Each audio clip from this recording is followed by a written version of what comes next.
হুমায়ুন কবিরের প্রস্তাবিত বাবরি মসজিদের জন্য টাকার পাহাড় এই মুহূর্তে রেজিনগরের বাড়িতে নিয়ে আসা হয়েছে টাকা গোনার মেশিন। সেই ছবি আপনারা দেখতে পাচ্ছেন। হুমায়ুন কবিরের রেজিনগরের বাড়িতে টাকা গোনার মেশিন নিয়ে আসা হয়েছে।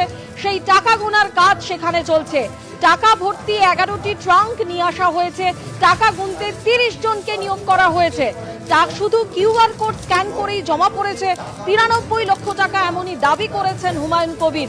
আপনারা এই মুহূর্তে হুমায়ুন কবিরের বাড়ি রেজিনগরের যে বাড়িতে এই মুহূর্তে টাকা গোনার কাজ চলছে সেই ছবি আপনারা দেখতে পাচ্ছেন। 11টি ট্রাঙ্ক, টাকা ভর্তি 11টি ট্রাঙ্ক নিয়ে আসা হয়েছে। একেবারে টাকার পাহাড় আপনারা দেখছেন সেই ছবি।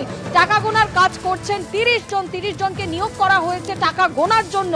এবং এরকমই ট্রাঙ্ক, যে ট্রাঙ্ক থেকে টাকা বের করা হচ্ছে, 11টি ট্রাঙ্ক নিয়ে আসা হয়েছে, টাকা ভর্তি ট্রাঙ্ক নিয়ে আসা হয়েছে।